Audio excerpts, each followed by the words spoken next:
I've just got off the phone from my sister Claire, the one living in Spain, and she said this whole corona thing is just as mad out there.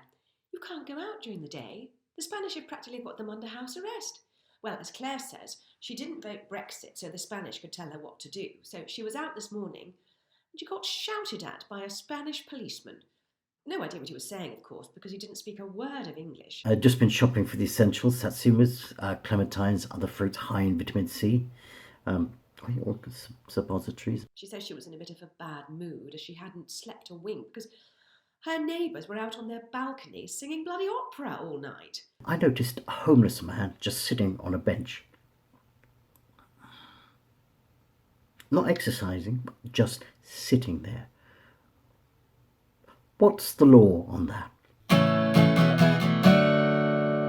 Insurance can be a pretty dry business, so having this time off has been great to let my imagination soar with some pretty out there Hollywood action movie ideas, like The Liquidator, a high-octane adventure about an insurance guy who liquidates businesses. I've eluded the law in 20 years of housebreaking. And then, yesterday, I get stopped by the old bill for standing too close to the lady in front of me outside Sainsbury's. And I based the tough guy character, Ian Wingate, on a bloke I worked with, who was much feared in the insurance world. A ball-busting, no-nonsense, take-no-prisoners, no bullshit insolvency practitioner called, well, Ian Wingate. Then my dad came over yesterday and we talked through the window. And I told him that business was so bad that I'm thinking of going straight and giving up housebreaking. Well, he cried like a baby, sobbing and blubbing, snot everywhere. I didn't know my dad had so much snot. It was disgusting, actually. In fact, a key scene in the movie is Ian being appointed by the shareholders. And he gives a truly awe-inspiring speech about representing the interests of the creditors. And he's wiping away his tears and, well, I'm crying now. And I'm shouting, "Don't touch your face. You're not supposed to touch your face." And he's shouting, "How am I supposed to wipe away my tears without touching my face? You daft twat." It's all about the creditors. No one else. And no one's going to tell me goddamn otherwise. And off he goes. And I have a few drinks on my own in the kitchen. And when I've gone outside to put the bins out, I don't close the door properly. And guess what? Correct, some bastard comes into my house in the middle of the night and nicks my laptop and all my tagliatelle. I'm going to bust my ass for them, regardless of what kind of liquidation is required. What's the world coming to?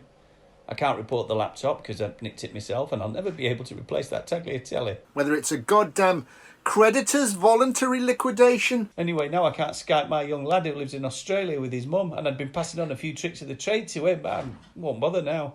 A goddamn members' voluntary liquidation. Bank with such big hands. Don't be filthy.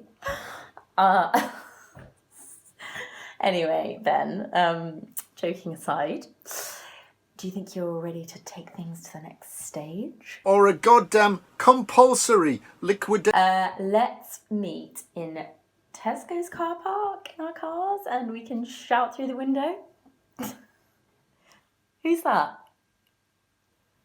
Oh, I didn't know you had kids. 4.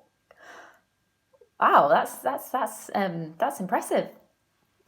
Oh, hello. Hi.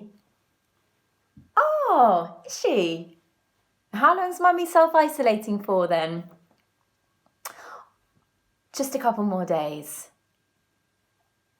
Yeah, it must have been hard, yeah. Yes, it will be lovely to see her, won't it? Yeah, all right, bye-bye. Bye. And bye, Ben. Fucking hell. My nephew keeps phoning because he's worried about my mental health. What with me being on my own all the time.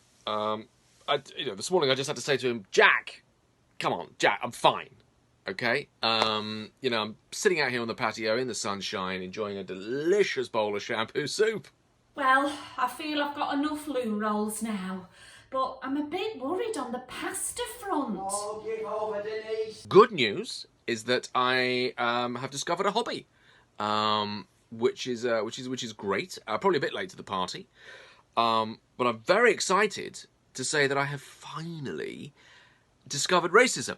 We're a bit short on tins of tuna, Dettol, tights, glue, Battenberg cake. I mean, when I was in the army, I obviously saw a lot of racism, but I thought just all this, blaming of foreigners was overrated and, to be honest, rather undignified. But now I get it.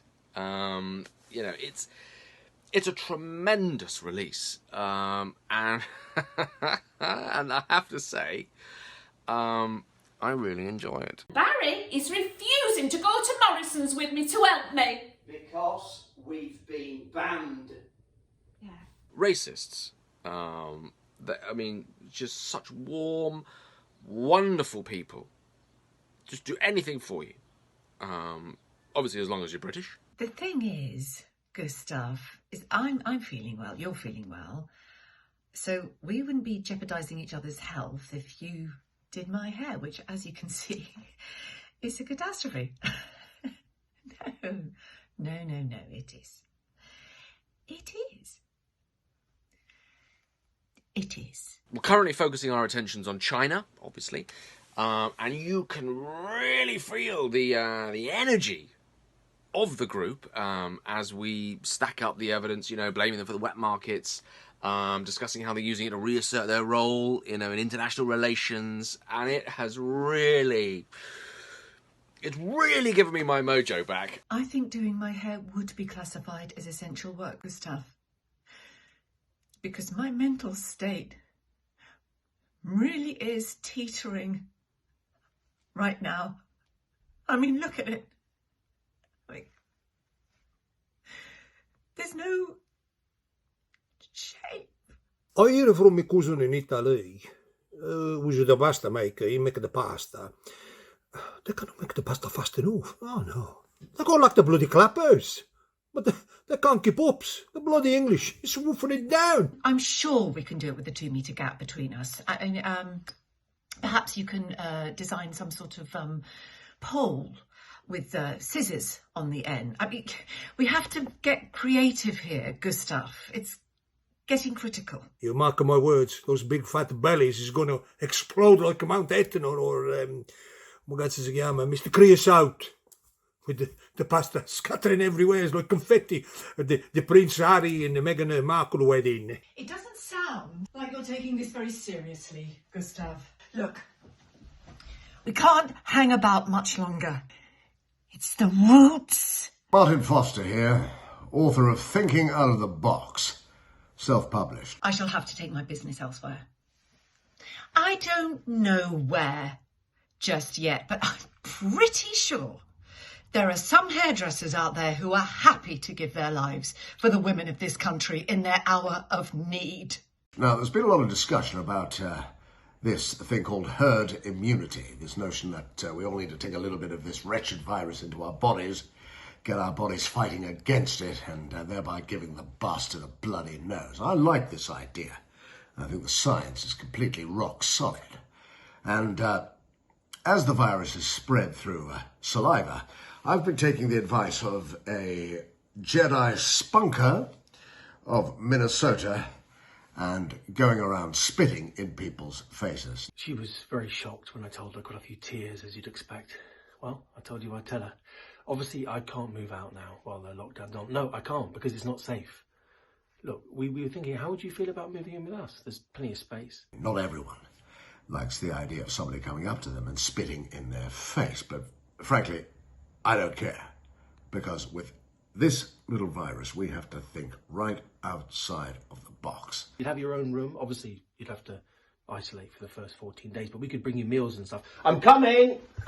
Monopoly. Archie's doing really well. He's got Mayfair and Park Lane. You could join in. You could be the Hat by Zoom. University College London thought I was completely bonkers when I put forward a Darwinian theory that we're all descended from elephants. Think about it. Yeah, I'm coming. Gotta go. Mwah. Archie!